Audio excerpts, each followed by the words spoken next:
सच साहिब दर्शकों, इस दुनिया में अच्छे और बुरे हर तरह के लोग रहते हैं। कोई दौलत के पीछे पागल है तो कोई शोहरत का दीवाना है, कोई लालची है तो कोई दानी, कोई दयालु है तो कोई क्रूर, कोई दुखों में डूबा है तो कोई अहंकार में अंधा है। सभी इस संसार के कर्म चक्र में फंसे हैं और अपने स्वभाववश अच्छे और बुरे कर्म करते हैं, जिनसे आगे का भाग्य निर्धारित होता है। संसार में कुछ लोग ऐसे भी हैं जो भगवान को मानते हैं और कुछ नहीं, पर जो मानते हैं वो या तो सिर्फ जरूरत पड़ने पर, त्योहारों पर या मुश्किल वक्त में। और इसी संसार में कुछ ऐसे भी हैं जो हमेशा परमात्मा को याद करते हैं, नियमित रूप से सच्ची लगन से भक्ति करते हैं और भक्ति की शक्ति पर जिनका अटूट विश्वास होता है। घोर आपत्ति और संकट के समय जब जिंदगी का कोई सहारा काम नहीं आता, जब हर उम्मीद टूट जाती है, तब पापी हो या पुण्यात्मा हर कोई भगवान को ही याद करता है। भक्त और भगवान के बीच का यह प्रेम अटूट विश्वास का संबंध है और यही विश्वास विषम परिस्थितियों में चमत्कारी लीलाओं का कारण बनता है, जो संसार के लिए अद्भुत और अकल्पनीय उदाहरण बन जाता है और अमर लीलाओं के रूप में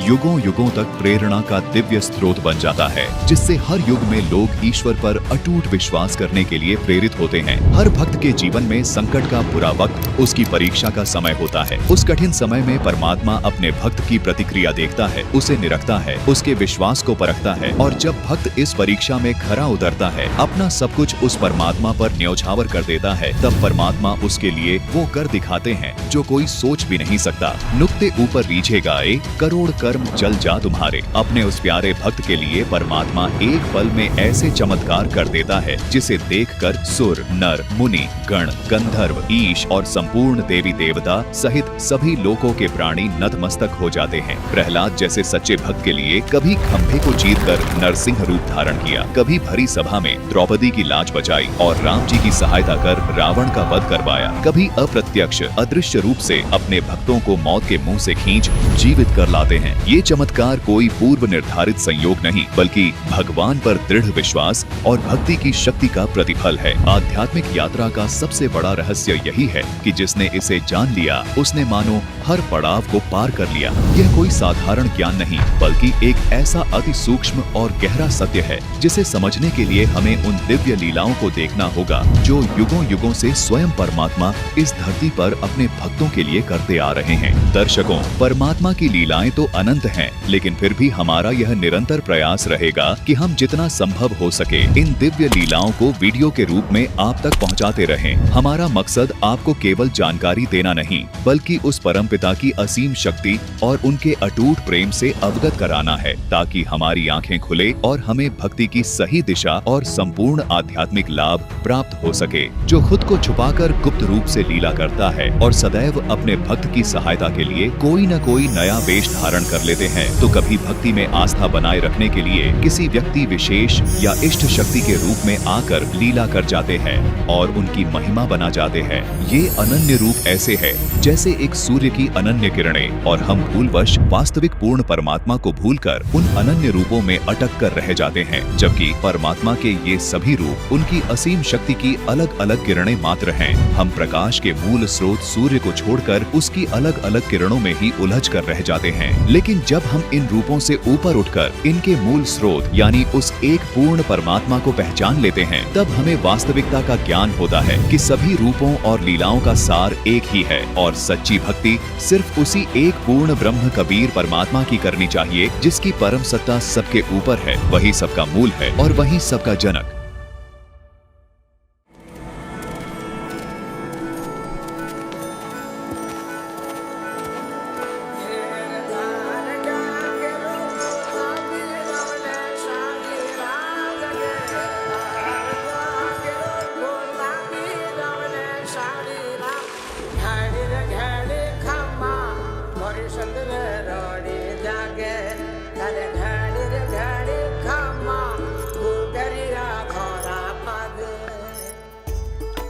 ये कहानी शुरू होती है राजस्थान के टोंक जिले के एक छोटे से गांव धुआं कला से, जहां रहते हैं एक जाट किसान और पशुपालक रामेश्वर जी और उनकी पत्नी रेवा देवी। दोनों ही अत्यंत धार्मिक और दयालु स्वभाव के दंपति थे। वे धर्म कर्म में गहरी आस्था रखते थे और साधु संतों की सेवा को ही सर्वोच्च धर्म मानते थे। उनके घर का वातावरण इतना पवित्र था कि कि वह घर किसी मंदिर से कम नहीं था।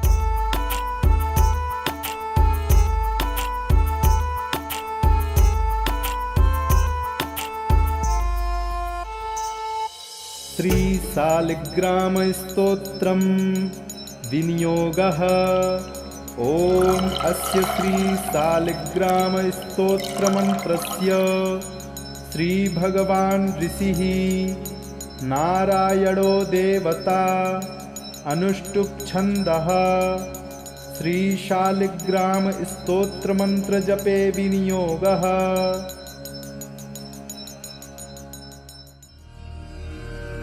तो बेटी, इस प्रकार राजा बलि ने अपने वचन को निभाया। पर यह केवल 3 पग भूमि के दान की बात नहीं थी। ध्यान से सुनो, राजा बलि की महानता इस बात में थी कि उन्होंने उस वामन वेश को पहचान लिया था कि वामन रूप में उनके द्वार पर कोई साधारण याचक नहीं, बल्कि साक्षात भगवान खड़े हैं। ये है सच। नारायण किस रूप में आकर मिल जाएं, ये कोई नहीं जानता। राजा बलि ने समझदारी दिखाई कि जब स्वयं ईश्वर कुछ मांगने आए तो अपना सर्वस्व ही न्यौछावर कर देना चाहिए। बेटी, तीनों लोकों में दानी का दर्जा सबसे ऊंचा है। लेकिन बेटी, एक विशेष बात सदा याद रखना। सभी प्रकार के दान में अन्नदान सर्वश्रेष्ठ है और सर्वाधिक पुण्यदायी है, क्योंकि अन्न से ही जीवन चलता है। अन्न ही जीवन का आधार है। इसलिए कहा जाता है, अन्नदान ही जीवन दान है। भूखे को अन्न का दान देना मानवता का सर्वोच्च धर्म है।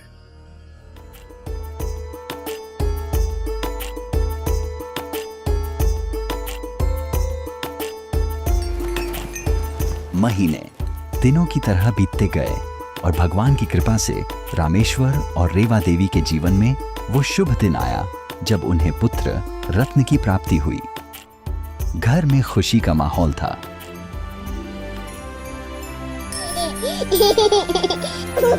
बच्चे का नामकरण करने खुद कुलगुरु पंडित त्रिलोचन जी घर आए।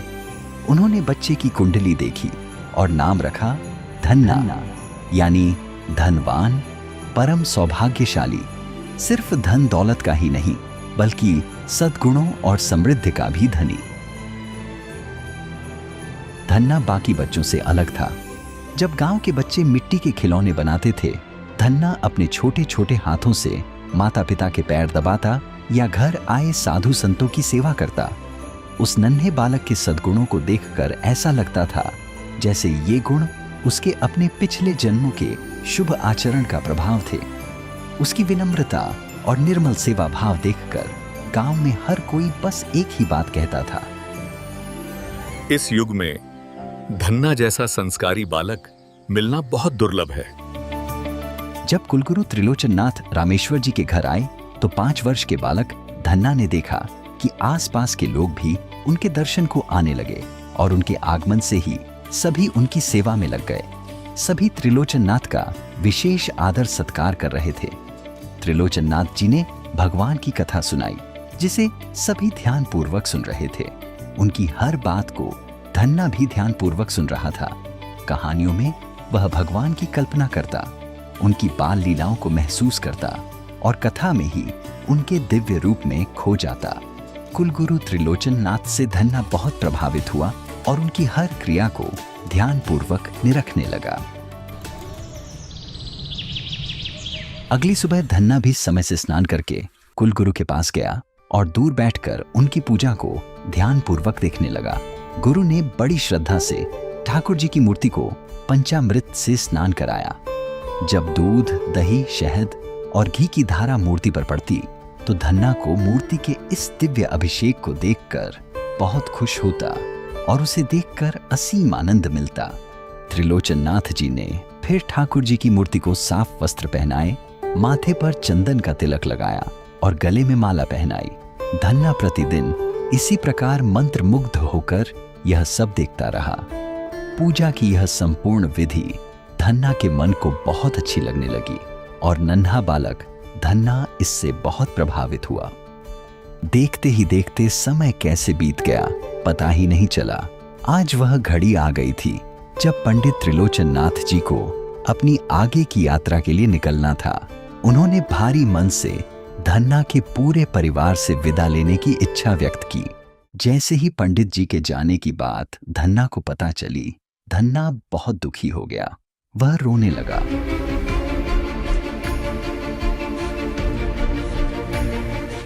गुरुजी, आप ठाकुर जी को लेकर हमें छोड़कर जा रहे हैं। क्या हमें अब ठाकुर जी कभी नहीं मिलेंगे? अरे धन्ना, शांत हो मेरे बच्चे। बेटा तुम विश्वास रखो, मैं जल्दी ही ठाकुर जी को लेकर वापस आऊंगा। नहीं, आप ठाकुर जी को लेकर मत जाइए। बेटा धन्ना, अब मेरे विदा लेने का समय आ गया है। मेरी यात्रा लंबी है, तुम रो मत बेटा, मैं फिर जल्दी ही आऊंगा। धन्ना जी का ठाकुर जी के प्रति प्रेम और भक्ति भाव देखकर त्रिलोचन जी भावुक हो जाते हैं। त्रिलोचन जी ठाकुर जी से मिलता जुलता पत्थर धन्ना जी को दे देते हैं। बालक धन्ना उस सामान्य पत्थर को पाकर ऐसे प्रसन्न होते हैं जैसे साक्षात भगवान मिल गई हो। कुलगुरु पंडित त्रिलोचन जी तो अपनी यात्रा पर चले गए, पर अपने पीछे छोड़ गए बालक धन्ना में सिलबट्टे के प्रति ठाकुर जी वाला गहरा प्रेम। धन्ना उस दिन से अपना सारा समय अपने नए साथी ठाकुर जी की ही सेवा में लगाने लगा। वह रोज सुबह जल्दी उठता, अपने ठाकुर जी को स्नान कराता, उन्हें नए वस्त्रों से सजाता और पूरी श्रद्धा से माथे पर चंदन का तिलक लगाता। कुछ ही वर्षों में जब धन्ना 10 वर्ष का हुआ तो उस ग्रामीण समाज की परंपराओं के अनुरूप उसका बाल विवाह कर दिया गया। अब धन्ना का जीवन बदल गया था। धन्ना किसान पुत्र था। इकलौता पुत्र होने के नाते वह पिता के साथ खेती में भी हाथ बटाता था। पिता की सहायता के लिए छोटी सी उम्र में ही कड़ी मेहनत करने लगा।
राम राम महाराज जी। राम राम बेटा, राम राम।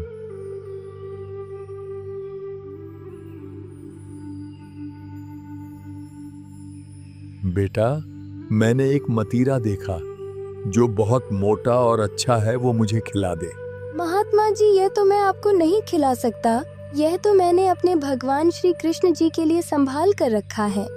और हर फसल का पहला फल मदिरा, जो सबसे स्वादिष्ट और स्वस्थ होता है, वह अपने भगवान के लिए मंदिर में चढ़ाता हूँ। आप इस फल को छोड़कर और कोई भी फल खा सकते हैं। बेटा, आप इसे मंदिर में कब चढ़ाओगे? मैं आज जाने ही वाला था। बहुत अच्छा है, चलो आप, हम भी देख लेंगे, हमारे भी संस्कार बनेंगे और हम भी माथा टेक लेंगे। हाँ जी, चलते हैं।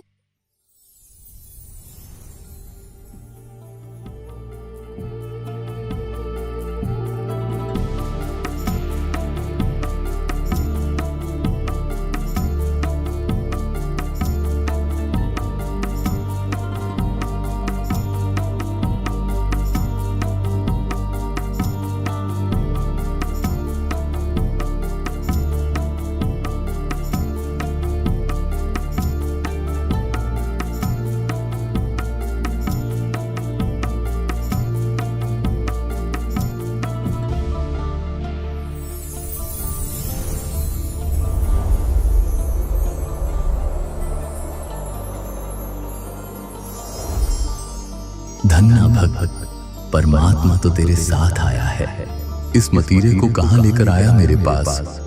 उनके चरण पकड़ और अपना कल्याण करवा।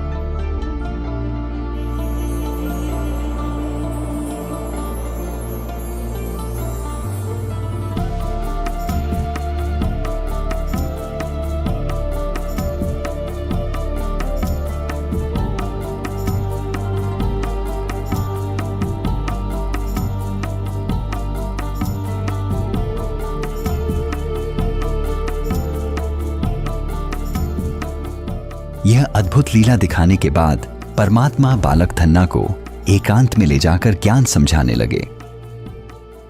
धन्ना बेटा, क्या तुम जानते हो तुम्हें ये मानव जीवन क्यों मिला है? नहीं महाराज जी। ये मनुष्य जीवन बहुत दुर्लभ है।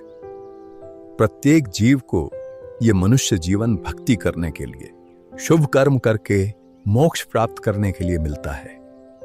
मोक्ष क्या होता है महाराज जी? मोक्ष अर्थात इस जन्म मरण के चक्कर से हमेशा के लिए मुक्त हो जाना, उस परम सनातन धाम को प्राप्त करना जहां जाने के बाद प्राणी कभी लौटकर संसार में वापस नहीं आता। लेकिन अगर इस जन्म में सद्गुरु नहीं मिला तो मोक्ष कभी नहीं मिल सकता, और मोक्ष नहीं हुआ तो जानते हो फिर अगले जन्म में क्या होगा? क्या होगा महाराज जी? फिर पीछे नर से तू पशुआ कीजिए, गधा बैल बनाई। ये 56 भोग कहां मन बौरे, कहीं कुरड़ी चरने जाई, फिर पशु पक्षी बनना पड़ेगा। गधा या बैल की भी जूनी भोगनी पड़ेगी। तब ये जो तुम अच्छे अच्छे पकवान खाते हो,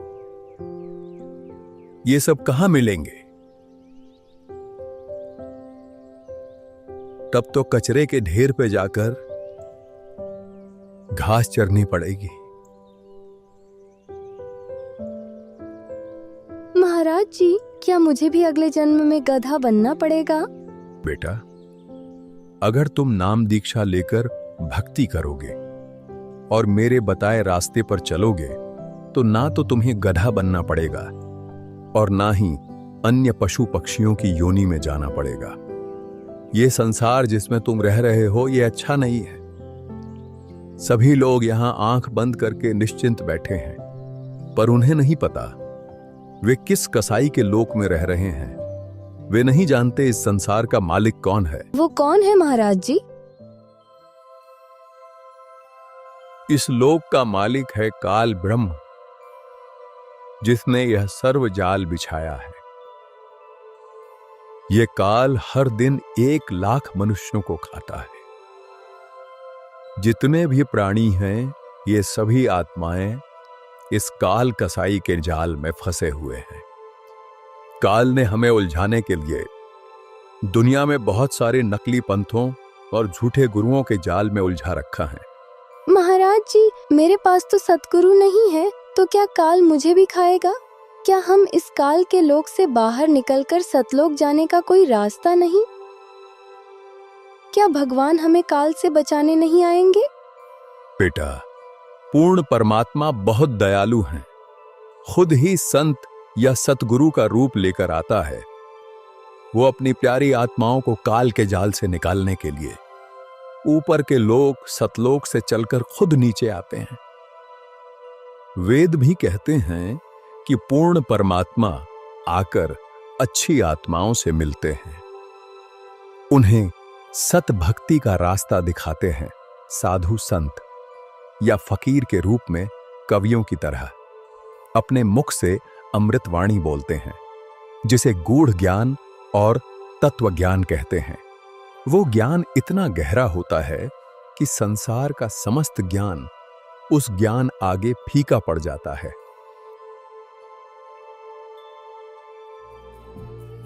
इस तरह कबीर परमात्मा जी ने 11 वर्ष के बालक धन्ना जी को सत्संग सुनाया और गूढ़ आध्यात्मिक ज्ञान समझाया, सतलोक की पूरी जानकारी दी और सच्ची भक्ति के बारे में गहराई से बताया। फिर परमात्मा कबीर साहिब जी ने धन्ना जी को प्रथम मंत्र उपदेश दिया और फिर परमात्मा जी ने आशीर्वाद देते हुए कहा, धन्ना बेटा, सतगुरु की शरण तुझे प्राप्त हो गई है। अब सत्य साधना रूपी सौदा कर ले। बेटा, आजीवन मर्यादा में रहकर भक्ति करना, मेरा आशीर्वाद हमेशा तेरे साथ रहेगा।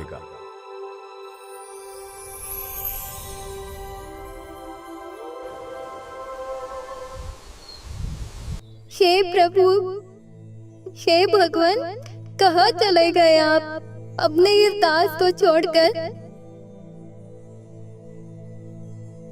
कहाँ अदृश्य हो गए आप?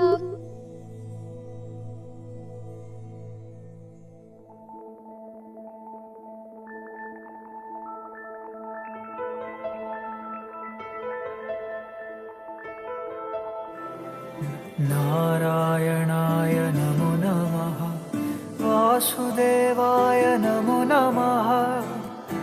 आज तुमने दिए दर्शन अपने प्रिय, हर पल हर दिशा तुम ही तुम बसे।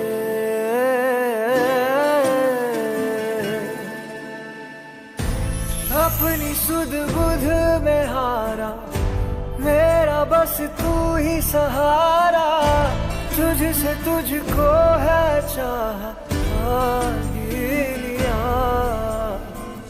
बादलों में गोते लगाऊं, सागर में उड़ता जाऊं, खुद को मैं रोक ना पाऊं, थाम लो जरा।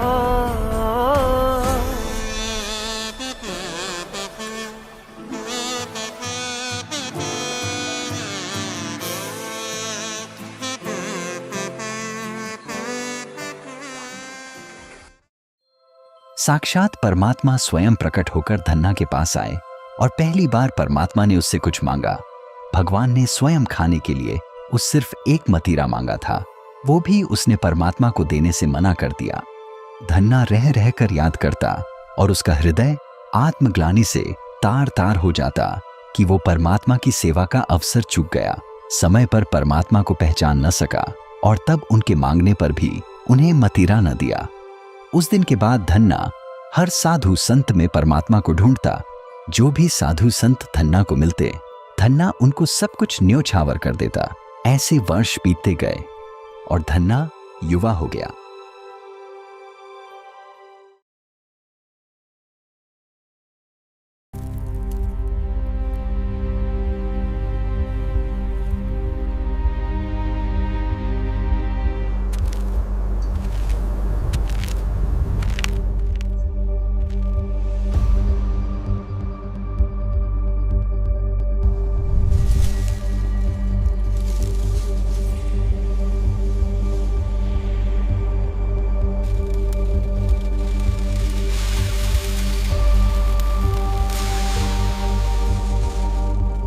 पूरा गांव अकाल की भीषण मार झेल रहा है।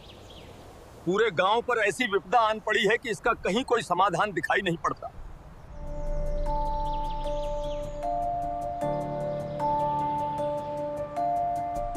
अब तो वर्षा की आस भी मरसी गई है। लगता है इस बार भी मेघ रूठे रहेंगे और इस बार भी वर्षा नहीं होगी। अब ये गांव के अंदर जो 2-4 पेड़ हरे भरे दिख रहे हैं ये भी धीरे धीरे सूख जाएंगे। आसमान पर भी कहां कोई काले बादलों का निशान है। घनघोर घटाओं का दूर दूर तक कोई चिन्ह तक दिखाई नहीं देता। पिछले साल भी वर्षा नहीं हुई, जिस कारण हमारी सारी फसलें तबाह हो गईं। अन्न की घोर कमी के चलते अब तो हमने अपना पशुधन, गायें और बैल सब कुछ बेच दिया।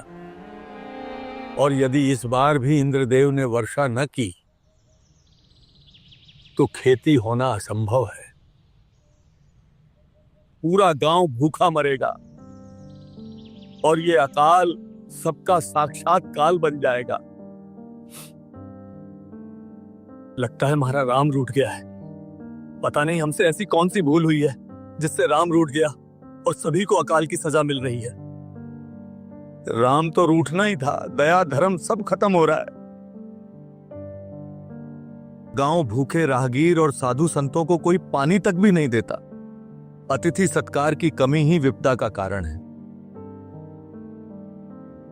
भाई धन्ना भगत से हमने परमात्मा की अनेकों लीलाएं और महिमा सुनी है।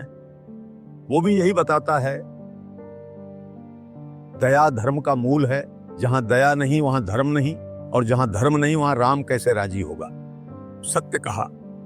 हमारे पूर्वजों के समय में जहां कभी साधु संतों और राहगीरों के लिए अन्न जल के भंडार खुले रहते थे, आज उसी गांव में उनको खिलाने के लिए एक दाना या एक बूंद भी नहीं दी जाती हो। वहां भला राम क्यों न रूठें? ये तो हमारे ही कर्मों का फल है। राम तो रूठना ही था। अच्छा, तो क्या अब इस दया धर्म के चक्कर में राहगीरों को अपने हिस्से का अन्न पानी पिलाकर हमारे बच्चों और परिवार को क्या हम भूखा मरने के लिए छोड़ दें? ये धर्म दया की बातें तभी अच्छी लगती जब पेट भर खाना हो और घर में अनाज और पानी की कोई कमी न हो और सबके अपने बाल बच्चे हैं, अपना परिवार है। अब ऐसा मूर्ख कौन होगा जो ऐसे वक्त में अपने और अपने परिवार के बारे में ना सोचकर राहगीरों और अतिथियों के बारे में सोचेगा। लेकिन विवशता के कारण कभी मानवता नहीं छोड़नी चाहिए। अगर दया ही समाप्त हो गई तो हम मनुष्य ही नहीं रहेंगे। और सच कहूं तो मुझे भी इस भीषण अकाल का यही कारण लग रहा है। अरे भाई, ये क्या मूर्खता की बातें कर रहे हो? तुम तीनों भी उस बावले धन्ना की ही संगत पढ़कर उसी की भाषा बोलने लगे हो। तुम्हें अपने बाल बच्चे नहीं पालने क्या, जब हमारे खुद के बच्चों को खिलाने के लिए पर्याप्त अन्न नहीं है? और तुम बात करते हो अनजान परदेसी राहगीरों को खाना पानी देने की। बिल्कुल सही कहा। संसार में हर कोई अपने अपने भाग्य का खाता है और अपने कर्मों का फल भोगता है। अब यदि कोई राहगीर अपनी किस्मत के मारे भूख से तड़प कर मर रहा है तो इसमें हमारा क्या दोष? हमें किसी दूसरे के भाग्य का ठेका लेने की कोई जरूरत नहीं है। अब तो ना धरती में नमी बची है और ना ही कठोर इंसानों के हृदय में।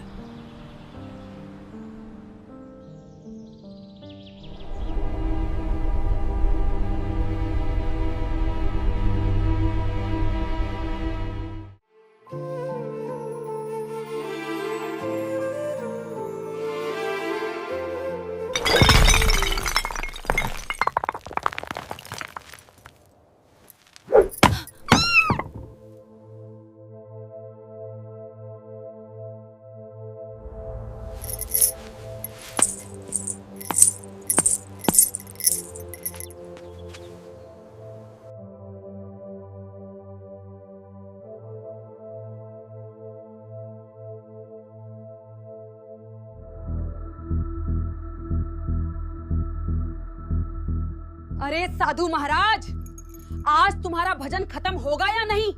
तुम्हें कुछ होश भी है? इस वर्ष भी बारिश नहीं हुई है। लोग तो इस चिंता में हैं कि आगे अन्न का इंतजाम कैसे होगा, क्या करेंगे, परिवार को क्या खिलाएंगे। और तुम यहाँ मोती की माला रगड़ रहे हो। क्या ये माला खेत में जाकर बिना पानी के फसल उगा देगी? भगवान परमात्मा जो चाहे वो कर सकता है। मौला जल से थल कर देत, थल से जल कर देत। एक बार तुम उस परमात्मा पर पूर्ण विश्वास करके तो देखो। अच्छा रहने दो, अपना ज्ञान अपने पास रखो। घर चलाने के लिए तुम्हें जोड़ना तो आता नहीं, बस उजाड़ना आता है। तुम्हारे खुद के घर में पर्याप्त अन्न नहीं, और तुमने उस दिन जब वो भूखा भिखारी आया और तुमने मेरी मेहनत की बनी रोटियों में से भी 2 रोटी उठाकर उसे दान करके आ गए।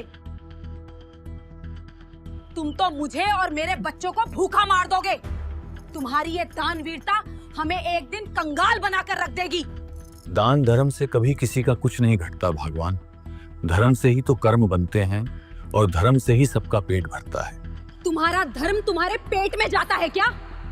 मैं पूछती हूँ, जब मैं तुमसे नए नए कपड़े या गहने मांगती हूँ तब तुम्हारा धर्म कहाँ जाता है? तुम्हारे माँ बाप के जाने के बाद मैंने आज तक कभी चांदी का कंगन तक नहीं देखा, क्योंकि तुम्हारा ईश्वर प्रेम खत्म ही नहीं होता। तुम हमेशा धन और आभूषण की बात क्यों करती हो?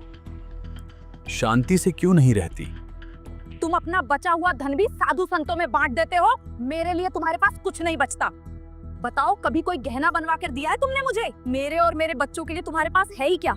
तुम्हारे पास तुम्हारा सारा समय और बाकी सब कुछ सिर्फ तुम्हारे भगवान के लिए, हमारे लिए कुछ नहीं है। अपने सामर्थ्य अनुसार तुम्हारी और बच्चों की हर जरूरत पूरी करता हूँ। हाँ हाँ, आकर बस अंधेरे में अपनी माला फेरते हो। ऐसा लगता है जैसे तुमने मुझसे नहीं बल्कि इस माला से विवाह किया है। तुम्हें हमारे सुख से नफरत है। तुम तो दुनियादारी तक नहीं समझते। तुम्हारा सीधापन नहीं, तुम्हारा पाखंड है। कुछ नहीं रखा इस भक्ति में, छोड़ दे। जो कुछ मिलेगा कर्म करने से मिलेगा। कुछ नहीं रखा इस भगवान के नाम में। 1 साल से खेतों की मिट्टी फट रही है, कुएं सूख गए हैं, और तुम यहाँ आंखें मूंद कर हाथ पे हाथ धरे माला करते रहो। क्या तेरी माला के मनके हमारे बच्चों को अन्न खिलाएंगे? बस भी करो अब भगवान, शांत हो जाओ। इस घोर संकट में भगवान की महिमा ही सहारा है। हमें धैर्य रखना चाहिए। जब राम चाहेंगे तो वर्षा अवश्य होगी। अब तुम्हें कौन समझाए? भगवान का विधान दान, धर्म और भक्ति करने से ही घर में बरकत आती है। बरकत? कैसी बरकत? गांव की हर स्त्री के गले में आज चांदी की हसली है, और मेरे गले में क्या है? तुम्हारी दानवीरता का बोझ। तुमने सारा पैसा उन साधुओं को दे दिया जो तुम्हें ज्ञान का उपदेश देते फिरते हैं, और मेरे लिए कभी एक कांच की चूड़ी तक नहीं लाए। भगवान, आभूषणों लेकर क्या करोगी? संकट में सिर्फ भगवान साथ देते हैं, आभूषण नहीं। परमात्मा के ज्ञान को समझो। इन आभूषणों से कोई लाभ नहीं। सिर्फ अच्छे कर्म, भक्ति और दान, धर्म ही असली आभूषण है। जिस लोक में हम रह रहे हैं, यहाँ एक पल में कब मृत्यु हो जाए कुछ नहीं पता।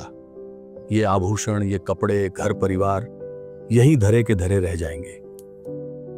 साथ जाएगा तो सिर्फ भक्ति, धन और धर्म कर्म का पुण्य। इसलिए हमें सादा जीवन जीकर भक्ति, दान और धर्म करना चाहिए। बस बस रहने दो। तुमसे शादी करके तो मेरे भाग ही फूट गए हैं। तुम तो उस कीकर के पेड़ की तरह हो जो बिना पानी के खड़ा है पर किसी काम का नहीं।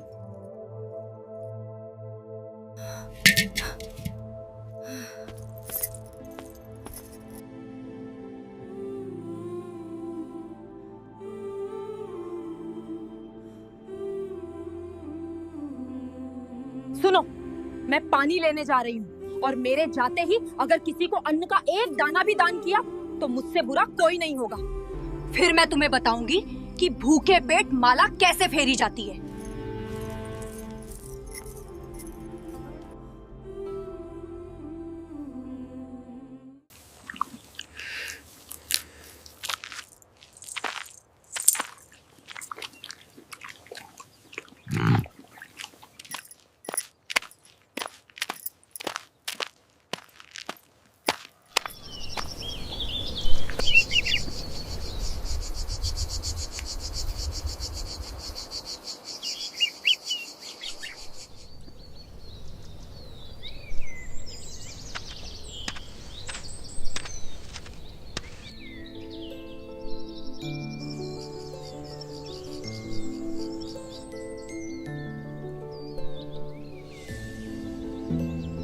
राम राम धन्ना भाई।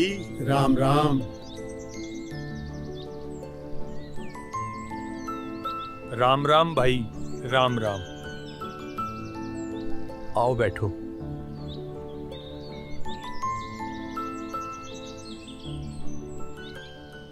अरे धन्ना भाई, आज तो बस पूछो मत क्या हुआ।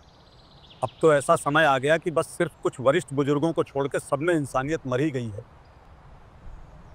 कोई दया धर्म करके राजी नहीं। आज तो चौपाल की चर्चा ने मन को और भी विचलित कर दिया। ऐसा क्या हुआ?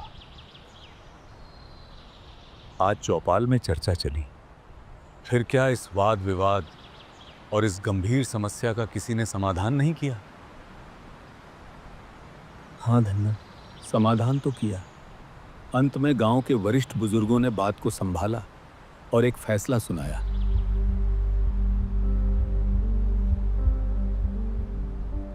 हर तरफ स्वार्थ का बियाबान पसरा है। हमारे पूर्वज बताया करते हैं कि राम के रूठने पर ही अकाल पड़ते हैं। ऐसे में धर्म भंडारे करने से ही वर्षा होती है, इसका और कोई उपाय नहीं। बिल्कुल भाई साहब, जमीन से पानी के साथ साथ अब सभी के दिलों से दया भी खत्म हो गई है। मेरा बाबू भी कहा करता कि भगवान ने हर समस्या का समाधान बनाया है, और जब राम रूठ जाए तो राम को मनाने का भी एक ही उपाय है, और वो है धर्म। अब सिर्फ धर्म से ही राम मनाया जा सकता है, इसके अलावा और कोई रास्ता नहीं। इस बार भी अगर वर्षा न हुई तो सब मरेंगे।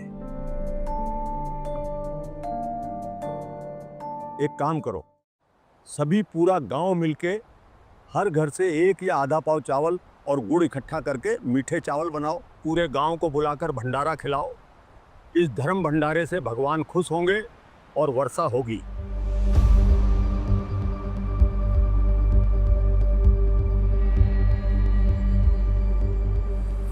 चलो अच्छा हुआ, देर से ही सही, लेकिन चौपाल में भगवान की दया से सही फैसला हो गया। परमात्मा भी कहते हैं, चिड़ी चोंच भर ले गई, नदी न घट्यो नीर, दान दिए धन घटे नहीं, कह रहे साहेब कबीर। धन्ना बेटा, जो दान नहीं करते उनका भविष्य नरक बन जाता है। दान धर्म के अनुष्ठान यानी धर्म यज्ञ व अन्य यज्ञ करने से भक्ति ऐसे सफल होती है जैसे खेत में किसान बीज बोकर बाद में समय समय पर सिंचाई करता है, पौधा बनकर अन्न देता है। इसी प्रकार भक्ति मार्ग में नाम तो बीज है, और यही बीज यज्ञदान धर्म सिंचाई का कार्य करते हैं। जो भूखे व्यक्तियों को भोजन खिलाता है, घर आए अतिथि को भोजन देते हैं या धर्म भंडारे करवाते हैं, उनको अगले जन्म में जब कभी मानव जन्म मिलेगा तब धनी सेठ बनेगा, हाथी व पालकियों की सवारी करेगा। यदि पूर्व जन्म में या इस जन्म में दान किया है तो धन मिलेगा, अन्यथा कुछ नहीं मिलेगा।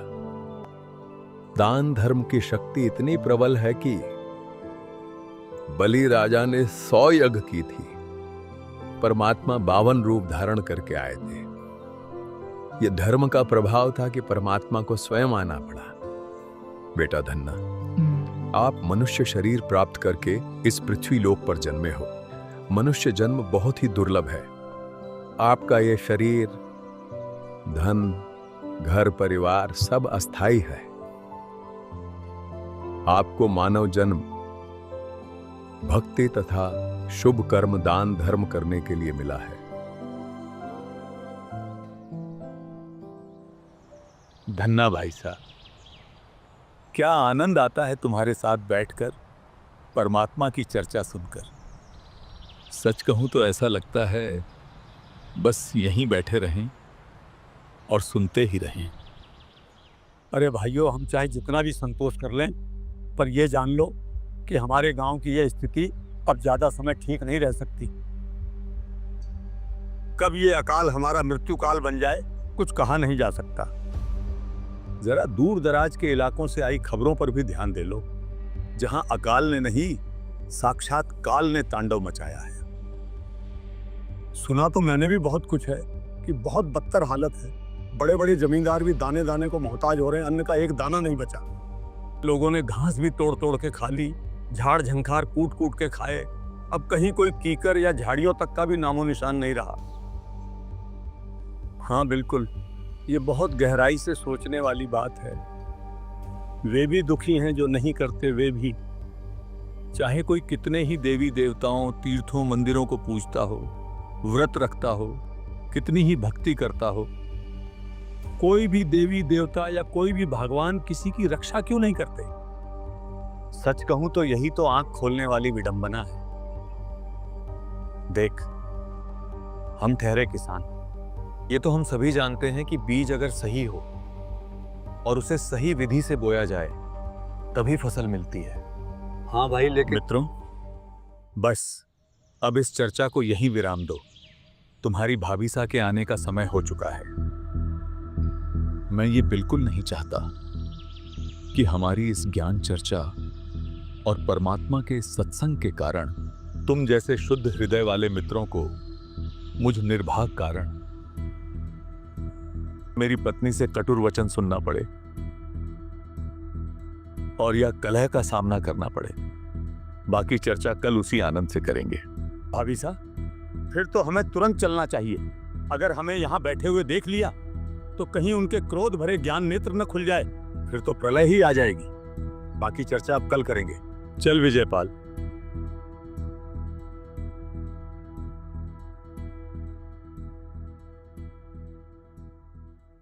हाँ हाँ, चलते हैं। भगवान ने दया की और गांव के इस धर्म भंडारे से वर्षा हो गई तो आगे भी ऐसे ही आनंदमयी ज्ञान चर्चा करते रहेंगे। राम राम धन्ना भाई, अब हम चलते हैं। आगे भी ऐसे ही आनंदमयी ज्ञान चर्चा करते रहेंगे। राम राम धन्ना भाई। राम राम भाइयों।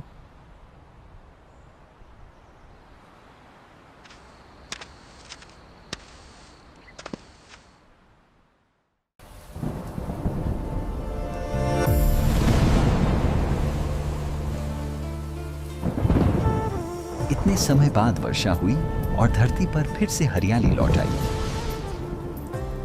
किसानों में खुशी की लहर छा गई। लोगों को अपने जीवन यापन का मौका मिल गया।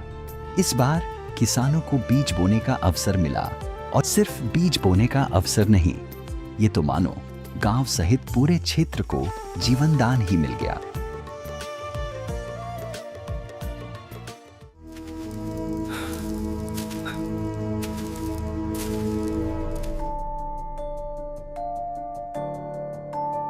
हे प्रभु, दया करो। हे परमात्मा। न जाने ईश्वर कैसी परीक्षा ले रहा है। लगातार चलते चलते कई दिन हो गए, कहीं से अन्न का एक दाना भी नहीं मिला। यदि आज अन्न ना मिला तो अंत निश्चित है। हे प्रभु, यदि आप हमें जीवन देना मंजूर नहीं है तो हमें सहज मृत्यु दे दो प्रभु। हम तो तेरे नाम पर सब छोड़ कर निकले थे। हे परमात्मा, तेरे नाम पर तो दुख ही दुख है। ये भूख अब और सहन नहीं होती। इस भूख से शांति दो प्रभु, या हम भूखों को भोजन दो।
राम राम भाई, राम राम। अरे काहे का राम महाराज, पेट में भूख की आग तन को जलाए जा रही है। 2 दिन से अन्न तो दूर, एक पत्ता भी गले से नीचे नहीं उतरा। लगता है अब तो इन इंसानों की तरह राम भी बेहरा हो गया है। विश्वास रखो संतो, साधु संत धीरज नहीं खोया करते और विपत्ति में ही भक्त की असली परीक्षा होती है। भूखा तो मैं भी हूं 2 दिन से, लेकिन मुझे पूर्ण विश्वास है, देर से ही सही, लेकिन मेरा राम मुझे अन्न अवश्य देगा।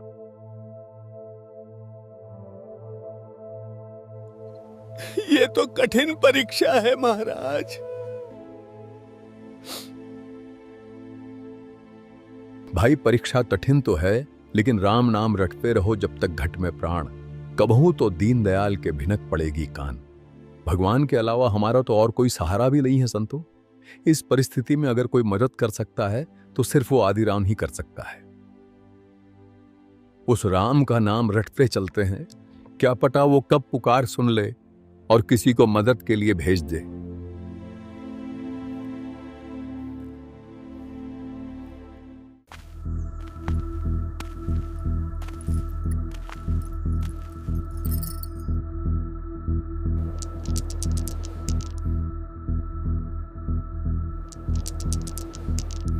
उठो अब, बैठे रहोगे क्या समाधि लगाए?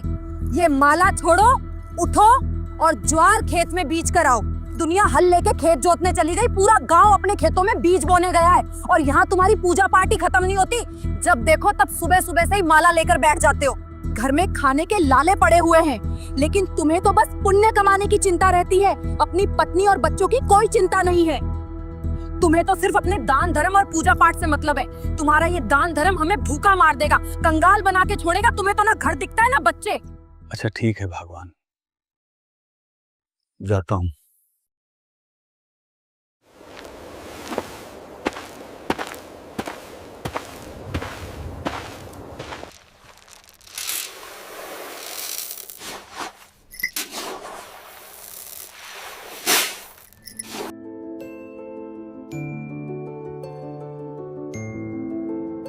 ये लो जी, ये ज्वार खेत में बीज के आओ। और मेरी बात कान खोल के सुन लो, ये ज्वार खेत में ही बीजनी चाहिए और इसे सिर्फ ज्वार मत समझना। हमारा और हमारे बालकों का जीवन है ये। अगर आज ज्वार न बीजी तो कल को बालक भूखे मरेंगे, समझे? खबरदार, अगर इस बोरी से एक भी दाना कम हुआ तो, एक भी दाना नहीं, कहीं अपने दया भाव के चक्कर में खेत तक पहुंचते पहुंचते ही किसी को रास्ते में ही बांट मत देना। सुन रहे हो ना?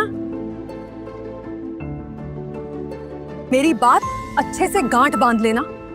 ये कोई मजाक या टालने वाली बात नहीं है। ये बीज की ज्वार है। अगर ये बोई गई तो ही हमारे बच्चों के पेट में अनाज जाएगा। जाकर इसे खेत में ही बीजना, कहीं किसी को बांट दो, वरना बच्चे भूखे मर जाएंगे और हम भी भूखे मरेंगे। पूरा परिवार भूखा मरेगा। अच्छा ठीक है भगवान, अब जाने दोगी? तभी तो बीज बोकर आऊंगा।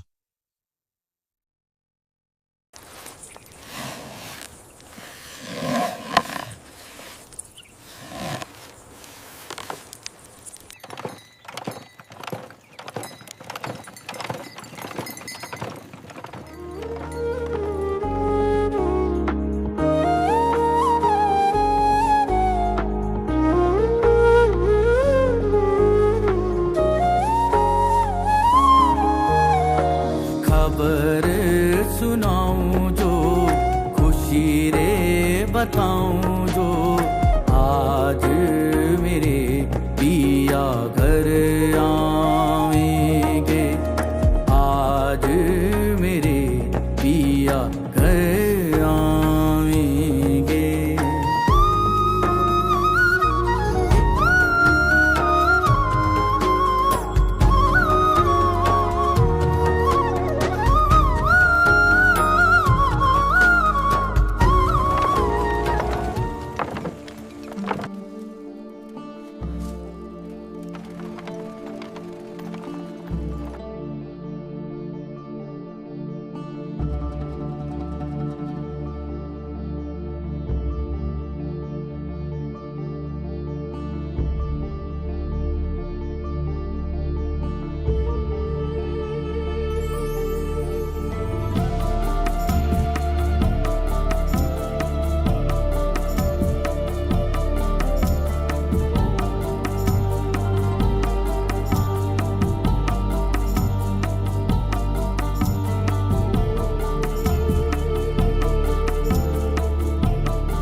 राम राम भगत जियो।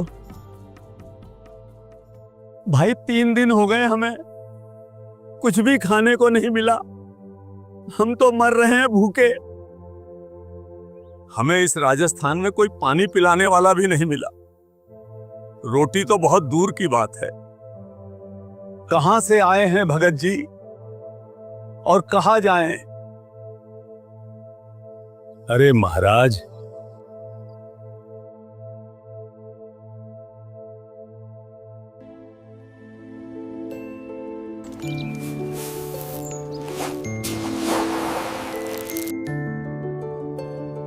महाराज जियो, मेरे पास तो ये बीज की ज्वार है थोड़ी सी, ये देख लो आप। इसे खाकर अपनी भूख शांत कर लो।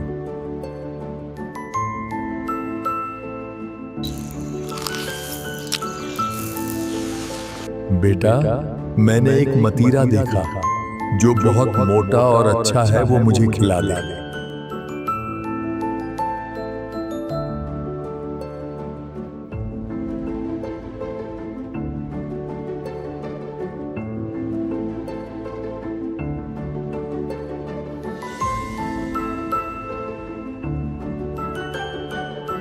बेटा, भगवान तुम्हारा भला करे।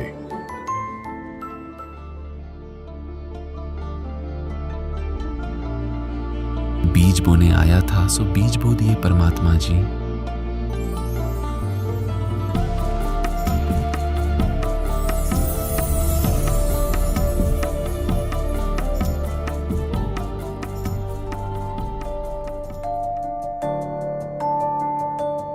अब अगर मैं ज्वार बोने खेत नहीं गया और यदि किसी ने भी मेरी पत्नी को जाकर बता दिया तो बहुत झगड़ा करेगी, बड़ा भारी बखेड़ा खड़ा हो जाएगा।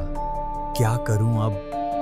ये ज्वार खेत में ही बीजनी चाहिए और इसे सिर्फ ज्वार मत समझना। हमारा और हमारे बालकों का जीवन है ये। अगर आज ज्वार न बीजी तो कल को बालक भूखे मरेंगे।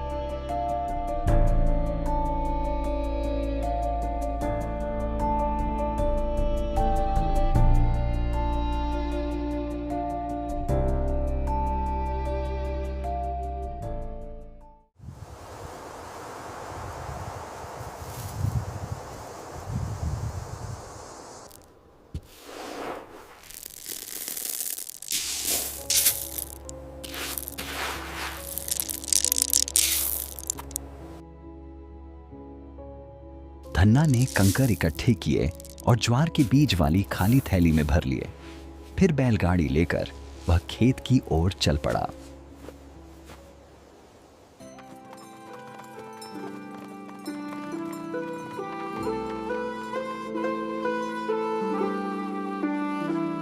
खेत पहुंचकर उसने बाकी किसानों की तरह ज्वार बोने का अभिनय करते हुए थैली से हाथ में कंकर लेकर जमीन पर इस तरह बिखेरे जैसे वह ज्वार के बीज ही हों। और फिर थैली के सारे कंकर बीजने के बाद धन्ना सब किसानों के साथ घर आ जाता है।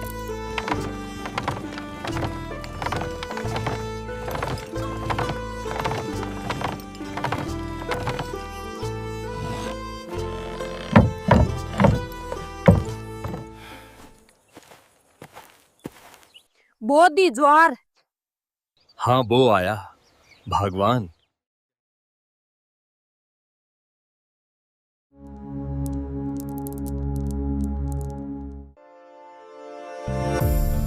ठीक 2 महीनों बाद जहां सबके खेतों में घुटनों तक ऊंची ज्वार की फसल लहरा रही थी, वहीं धन्ना का खेत, उसके खेत का तो हाल ही कुछ और था, जिसे देखकर हर कोई हैरान था। उसके खेत में ज्वार का तो कोई नामो निशान तक नहीं दिख रहा था। वहां चारों ओर बस अनगिनत तुंबे की बेलें उगी हुई थी, जो उस पूरे इलाके में झाड़ झंखाड़ की तरह बिना बोए ही अपने आप ही उग जाती थी। धन्ना के खेत को जो भी देखता वह हक्का बक्का रह जाता कि जहां ज्वार की फसल होनी चाहिए थी, वहां तो बस तुम्बों का जंगल उगाया है। देखो जी, जरा देखो तो, धन्ना के खेत में ज्वार तो कहीं है ही नहीं। ये क्या, पूरा खेत तो तुम्बे की बेलों से भरा पड़ा है। जहां देखो वहां चारों तरफ सिर्फ तुम्बे ही तुम्बे हैं।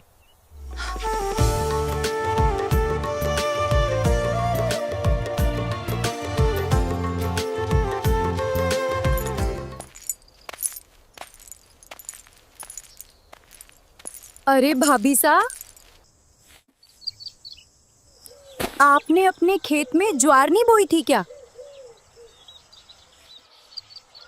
क्या मतलब? आपके खेत में तुंबों की बेलें उगाई, बीज भी नहीं डाला और देखो पूरा कुबाड़ उग गया। आपके खेत में इतने तुंबे पड़े हैं कि बिना गिनती के। नहीं, ऐसा नहीं है। हमारे भगत जी ज्वार बोकर आए हैं। मैंने खुद उन्हें ज्वार की बीज दी थी बोने के लिए। ज्वार का तो एक पौधा भी नहीं है, मोटे मोटे अनगिनत तुंबे उगे हुए हैं। जरूर भगत जी ने कर दी होगी गड़बड़, बीज भी कहीं दान में दे दिए। पहले एक बार खेत देख कर आऊं, फिर इन्हें तो बाद में बताऊंगी।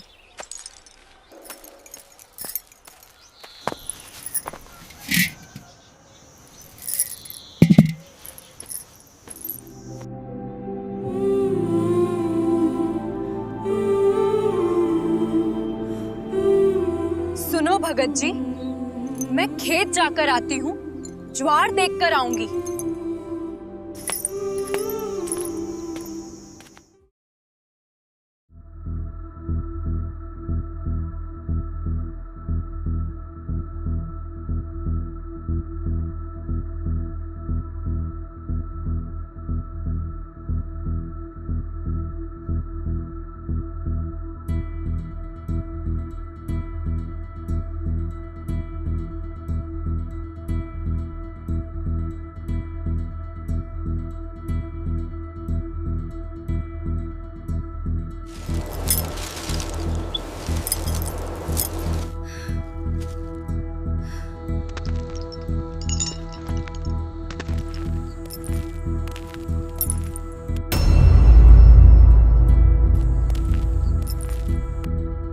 धन्ना भाई, आज तो तेरी खैर नहीं। हे प्रभु, अब देखी जाएगी, जो भी होगा होना तो है ही। तुम दोनों उठ जाओ यहां से।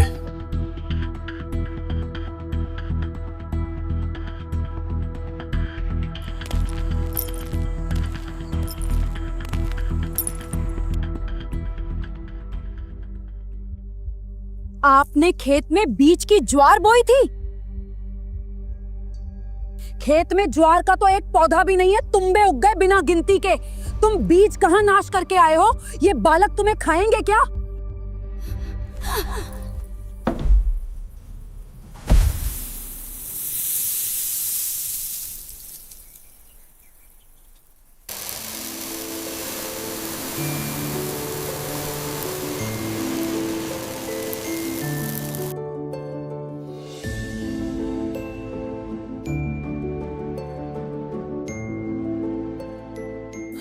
ये क्या हो गया?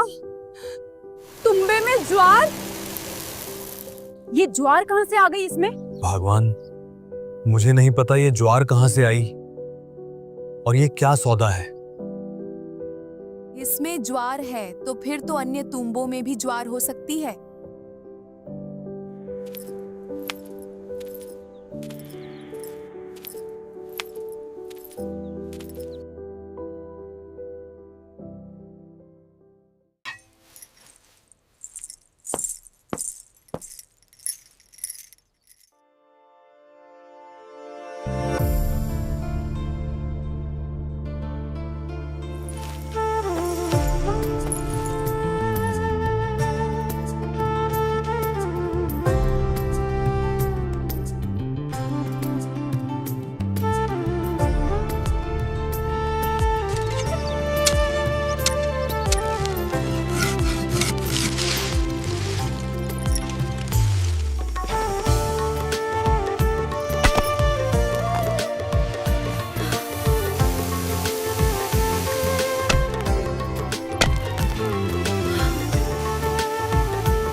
इस तरह धन्ना की पत्नी खेत से ज्वार इकट्ठा कर घर ला रही थी। जब ज्वार पूरा हुआ, यानी धन्ना जी के परिवार को जितना ज्वार की जरूरत थी वो पूरा हुआ, तब धन्ना जी अपनी पत्नी से कहते हैं, अब और न लाइए। जितनी उस खेत में ज्वार होनी थी उतनी आ चुकी है। अब इस बाकी की ज्वार को बांट दो सभी को गांव में। सबके बच्चे भूखे हैं। क्यों? मैं क्यों बांटूं? सारी लाऊंगी। धन्ना की पत्नी ज्वार भरकर फिर लाई। घर तक जब गठरी खोली तो ज्वार 2 किलो रह गई। धन्ना की पत्नी फिर गठरी भरकर ज्वार लाई तो सिर्फ छिलका हो गई, ज्वार नहीं रही। भगवान, अपने हिस्से की ज्वार आ चुकी है, अब तुम फालतू नहीं ला सकती। भाइयों, परमात्मा जी की दया से हमारे खेत के मतीरे में से ज्वार निकल रही है।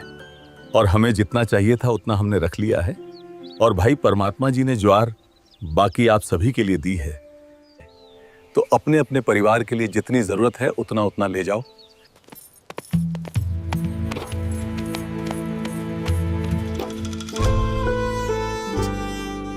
अन्य किसानों की फसल बारिश न होने से सूख गई और भगत धन्ना जी को इतनी अच्छी साफ सुथरी परमात्मा ने इतनी दे दी कि पूरा गांव भी तक गया ढोते ढोते, लेकिन शाम तक भी ज्वार खत्म नहीं हुई। धन्ना भक्त ने सब गांव वालों को लगभग 10-10 मन यानी 4-4 क्विंटल ज्वार बांट दी। उनके बच्चे भी भूखे थे। फिर अपने घर भी शेष ज्वार ले गए। उस दिन के बाद धन्ना जी की पत्नी भी सेवा में लग गई। दोनों का उद्धार हो गया। ये अनमोल ज्ञान जगत गुरु तत्वदर्शी संत रामपाल जी महाराज जी के सत्संगों का अंश मात्र है। आप संत रामपाल जी महाराज जी के मंगल प्रवचन संत रामपाल जी महाराज एप्लीकेशन पर भी सुन सकते हैं तथा उनके द्वारा लिखी पुस्तकें भी डाउनलोड कर सकते हैं।